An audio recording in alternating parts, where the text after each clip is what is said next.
Hi hello friends, welcome back to info with Rai YouTube channel. Friends, మరో new అప్డేట్తో మేము ముందుకు వచ్చేసాను. మరి అదేంటంటే సెంట్రల్ గవర్నమెంట్ అంటే స్టాఫ్ సెలక్షన్ కమిటీ ఆర్గనైజేషన్ ద్వారా మరి ఫేజ్ 14 నోటిఫికేషన్ రిలీజ్ అయిందండి. కాబట్టి ఈ యొక్క నోటిఫికేషన్లో అందరికీ అన్ని క్వాలిఫికేషన్స్ వారికి కూడా పోస్టులు ఉన్నాయి. మీ క్వాలిఫికేషన్ 10th క్లాస్ అయినా, ఇంటర్మీడియట్ అయినా, డిగ్రీ అయినా, ఇలా అన్ని క్వాలిఫికేషన్స్ వరకు కూడా దీంట్లో పోస్టులు ఉన్నాయండి. కాబట్టి మీకు క్లియర్గా కూడా నోటిఫికేషన్ ఓపెన్ చేసి ఏ పోస్ట్ ఉంది, దానికి క్వాలిఫికేషన్ ఏంటి, దానికి ఏజ్ ఎంత ఉండాలి, ఇలాగా పూర్తిగా మీకు ఎక్స్ప్లెయిన్ చేస్తాం. ఫ్రెండ్స్, మరి ముందుగా చిన్న రిక్వెస్ట్, మీరు కానీ నా ఛానల్ కానీ ఫస్ట్ టైం చూస్తుంటే ప్లీజ్ సబ్స్క్రైబ్ చేసుకోండి. దాని ద్వారా మీరు దాన్ని సపోర్ట్ చేసిన వారు అవుతారు. అలాగే ఒక లైక్ కూడా వేసుకోండి. ఫ్రెండ్స్, మీకు చూపిస్తున్నాను చూడండి, దీంట్లో ఏ పోస్ట్ ఉంది, దానికి క్వాలిఫికేషన్ ఏంటి. ఇప్పుడు మీకు చూపించిపోయేది ఇది సదరన్ రైల్వే సంబంధించిన పోస్టులు అండి. కాబట్టి మన సౌత్ ఇండియా అందరూ కూడా ఈ సదరన్ రైల్వేకి అప్లై చేస్తారు. కాబట్టి దీంట్లో ఏ పోస్టులు అనేది చూపిస్తున్నాను, దాని క్వాలిఫికేషన్ చూపిస్తున్నాను.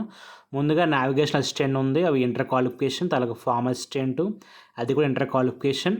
కోర్ట్ మాస్టర్, ఈ డిగ్రీ క్వాలిఫికేషన్ అండి. అలాగే ఫార్మసిస్ట్ అండ్ క్లర్క్, దీనికైతే ఇంటర్మీడియట్ క్వాలిఫికేషన్. గమనించండి, కొన్ని పోస్టులకి కొంచెం ఎక్స్ట్రా కూడా క్వాలిఫికేషన్ అడగచ్చు ఆన్లైన్లో. ప్రస్తుతానికి అయితే మనకి ఎల్డీసీకి అయితే 10th క్లాస్ క్వాలిఫికేషన్. అలాగే స్టెనోగ్రాఫర్ పోస్ట్ ఉన్నాయి. దాంతోపాటుగా మరి engine driver, fire man, Lashkar, next tender of lascar, ఇలా డిఫరెంట్ పోస్టులు ఉన్నాయి. ఇవన్నీ కూడా 10th క్లాస్ బేస్ అండి. ఇవి క్లాస్ 4లోకి వస్తాయన్నమాట పోస్టులు అన్నీ కూడా. కాబట్టి గమనించండి, అందుకే చెప్తున్నాను కదా, దీంట్లో మీకు 10th అయినా, ఇంటర్ అయినా, డిగ్రీ అయినా కూడా దీంట్లో మీకు పోస్టులు ఉంటాయి. ల్యాబొరేటరీ అటెండెంట్ అయితే 10th క్వాలిఫికేషన్. మరి దోబీ అయినా, ఫిట్టర్ అయినా, రేడియోగ్రాఫర్. కాబట్టి ఫిట్టర్ అయితే ఆటోమేటిక్గా మీకు ఐటీఐ ఉండాలి. మరి మిగతా వారికి 10th ఇంటర్ క్వాలిఫికేషన్ అండి. కొన్నిటికి మీరు స్పెసిఫిక్గా కనిపించకపోవచ్చు, కానీ మనకు ఆన్లైన్లో కొంచెం ఎక్స్పీరియన్స్ కానీ లేదా టెక్నికల్ క్వాలిఫికేషన్ సర్టిఫికేట్ కానీ అడిగే అవకాశం ఉంది. గమనించండి. కాబట్టి దీంట్లో మీకు ఏది ఎలిజిబుల్ లేదా ఏది ఇంట్రెస్ట్ ఉందన్నది మాత్రం ముందే ఫిక్స్ అయ్యి తర్వాత ఆన్లైన్లో ట్రై చేయండి. ఎందుకంటే ఆన్లైన్లో మనకి ఈ పోస్టుల పేర్లు పక్కన చూపిస్తున్నాయి కదా, SR 123 125 అలా చూపిస్తున్నాయి కదా, అక్కడ దాన్ని బట్టే మనం ఆన్లైన్లో అనేది సెలెక్ట్ చేసుకోవాలి. ముందుగా మీరు ఒక్క కేటగిరీ ఫిక్స్ అయితే ఏ పోస్ట్కి అప్లై చేయాలని, దాన్ని బట్టి మీరు అప్లై చేసేటప్పుడు ఏ పోస్ట్కి పెట్టాలో కూడా మీకు ఒక ఐడియా వస్తుంది. గమనించండి. కాబట్టి ఇలా మ్యాక్సిమం అన్ని రకాల పోస్టులు కూడా ఉన్నాయన్నమాట. కాబట్టి దీంట్లో దాదాపుగా ఒక 30 నుంచి 40 రకాల పోస్టులు ఉన్నాయి. వీటన్నిటికి కూడా మనకి సౌత్ సెంట్రల్ రైల్వే, అలాగే నార్థరన్ రైల్వే, మొత్తం అన్ని రైల్వేస్ కలిపి సుమారు 3000 పైగా పోస్టులు ఉన్నాయన్నమాట. కాబట్టి మంచి అవకాశం అండి. ఇది రెగ్యులర్ పోస్టులు కాదు. రెగ్యులర్గా మనకి ఎస్ఎస్సిలో ఎంటీఎస్ పడుతుంది, అలాగే సిహెచ్ఎస్లో డిగ్రీ బేస్ మీద సిజిఎల్ త్వరలో పడబోతుంది. దానికి ముందు ఈ యొక్క నోటిఫికేషన్ రిలీజ్ అయిందన్నమాట. మరి ఇది క్లోజ్ అయ్యాక అవి కూడా స్టార్ట్ అయ్యే అవకాశం ఉంది. కాబట్టి మనకు వచ్చే సమ్మర్ కూడా, కాబట్టి మంచి ప్రిపరేషన్ టైం అందరికి కూడా. మ్యాక్సిమం కాలేజ్ చదువుతున్న వరకు కూడా మంచి ఫ్రీ టైం ఉంటుంది, చక్కగా ప్రిపేర్ అవ్వచ్చు. కాబట్టి గమనించండి. అలాగే ఈ యొక్క నోటిఫికేషన్ కూడా ఈ వీడియో కింద డిస్క్రిప్షన్లో నేను యాడ్ చేస్తాను. మీకు ఏమైనా డౌట్స్ ఉంటే కూడా అక్కడ మీరు డౌన్లోడ్ చేసి చూసుకోవచ్చు. మీకు చూపిస్తాను చూడండి. ఓవరాల్గా ఇవి 3003 పోస్టులు అన్నమాట. కాబట్టి ఎస్సీకి ఉన్నాయి, ఎస్టీకి ఉన్నాయి, ఓబీసీకి ఉన్నాయి, ఓసీకి కూడా చాలా పోస్టులు ఉన్నాయన్నమాట. కాబట్టి గమనించండి. మరి ఓసీ వారికే ఓసీ పోస్టులకు ఎలిజిబుల్, కానీ మిగతా ఏ క్యాస్ట్ అయినా కూడా ఓసీ పోస్టులు కూడా కాంపిటీషన్ ఇవ్వచ్చు. వారికంటే మీకు మెరిట్ బాగుంటే మిమ్మల్ని సెలెక్ట్ చేసే అవకాశం ఉంది. కాబట్టి పోస్టులు తక్కువ ఎక్కువ అని ఏమీ అపోహపడద్దు. గమనించండి. అలాగే మీకు చూపిస్తాను చూడండి, మరి ఎప్పటి నుంచి ఎప్పుడు అప్లై చేసుకోవాలి అన్నది కూడా, దీనికి ఫీజు ఎంత అనేది కూడా మీకు చూపిస్తాను. ఇవైతే ఫేజ్ 14 సెలక్షన్ పోస్టులు అన్నమాట అండి. కాబట్టి మీకు అప్లికేషన్ అయితే మనకి 13 స్టార్ట్ అయింది ఏప్రిల్లో. మరి మే 4 వరకు కూడా అవకాశం ఉంది. మరి సేమ్ డేట్ని మీరు అప్లికేషన్ సబ్మిట్ చేయాల్సి ఉంటుంది. కాబట్టి అప్లికేషన్ పేమెంట్కి అయితే మనకు 1 డే ఎక్స్ట్రా ఇవ్వడం జరిగిందండి. మే 5 వరకు కూడా అవకాశం ఉంది. గమనించండి. అలాగే మీకు కంప్యూటర్ బేస్డ్ ఎగ్జామినేషన్ అనేది మీకు జూన్లో ఉండబోతుందండి. కాబట్టి జూన్లో ఇంకా డేట్ అనౌన్స్ చేయలేదు, కానీ దరిదాపుగా జూన్ 1st వీక్ కానీ 2nd వీక్ లాగా ఉండే అవకాశం ఉంది. గమనించండి. అలాగే దీనికి ఏజ్ లిమిట్ వచ్చేసి మీకు స్టార్టింగ్ అయితే ఏ గవర్నమెంట్ జాబ్ కానీ 18 సంవత్సరాలు నిండి ఉండాలి. కాబట్టి ఆ అబోవ్ 25 కానీ 27 కానీ కొన్ని పోస్టులకు 35, 38 దాకా అవకాశం ఉంది. అది కూడా మీరు సెలెక్ట్ చేసుకున్న పోస్ట్ని బట్టి, ఆ యొక్క క్వాలిఫికేషన్ బట్టి బేస్ అయి ఉంటుందన్నమాట. గమనించండి. కాబట్టి మీరు ట్రై చేయొచ్చు. మరి ఆన్లైన్లో ఎలిజిబుల్లా కాదు అదే చెప్పేస్తుంది అన్నమాట. కాబట్టి ట్రై చేయడంలో తప్పేం లేదు. మనం లాస్ట్లోనే పేమెంట్ చేయాలి కాబట్టి మీకు ఎటువంటి ప్రాబ్లం ఉండదు. అలాగే దాంతో కాకుండా మీకు మీ క్యాస్ట్ల వారికి కూడా ఎక్స్ట్రా ఎగ్జామ్షన్ ఉంటుంది. ఓబీసీ వారికి 3 years, ఎస్సీ ఎస్టీ వారికి 5 years, ఫిజికల్ హ్యాండిక్యాప్ వారికి 10 years. అలాగే ఈ యొక్క ఎగ్జామ్‌కి అప్లై చేయాలంటే అప్లికేషన్ ఫీజు అనేది పే చేయాల్సి ఉంటుంది. కేవలం రూ. 100 మాత్రమే.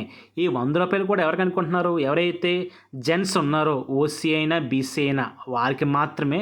మిగతా ఎస్సీ, ఎస్టీ క్యాండిడేట్స్ గానీ, లేదా ఫిమేల్ క్యాండిడేట్స్ గానీ, ఫిజికల్లీ హ్యాండిక్యాప్డ్ క్యాండిడేట్స్ కానీ మీకైతే ఎగ్జామ్షన్ ఉంటుందండి. మరి ఫీజు మీద మీరు రూపాయి కూడా కట్టనవసరం లేదు. గమనించండి. మీకు ఫీజు పే చేయడానికైతే ఎవరైతే ఓసీ, బీసీ జెంట్ క్యాండిడేట్స్ ఉన్నారో మీకైతే మే 5 వరకు కూడా అవకాశం ఉంది. గమనించండి. అలాగే మీకు సిలబస్ కూడా మెయిన్ ఎగ్జామ్ ప్యాటర్న్ కూడా ఎలా ఉండబోతుందో కూడా చూపిస్తున్నాను చూడండి. దీంట్లో మనకి 4 పార్ట్స్ ఉంటాయి. జనరల్ ఇంటెలిజెన్స్ అని, జనరల్ అవేర్నెస్, మరి క్వాంటిటేటివ్ యాప్టిట్యూడ్, ఇంగ్లీష్ లాంగ్వేజ్. జనరల్గా అన్ని కాంపిటేటివ్ ఎగ్జామ్స్కి ఉండే బేసిక్ ప్యాటర్న్ దీనికి కూడా అన్నమాట. మీకు ఓవరాల్గా ఇవి 100 క్వశ్చన్స్ ఉంటాయన్నమాట. కాబట్టి మీకు ఇవి 200 మార్క్స్కి.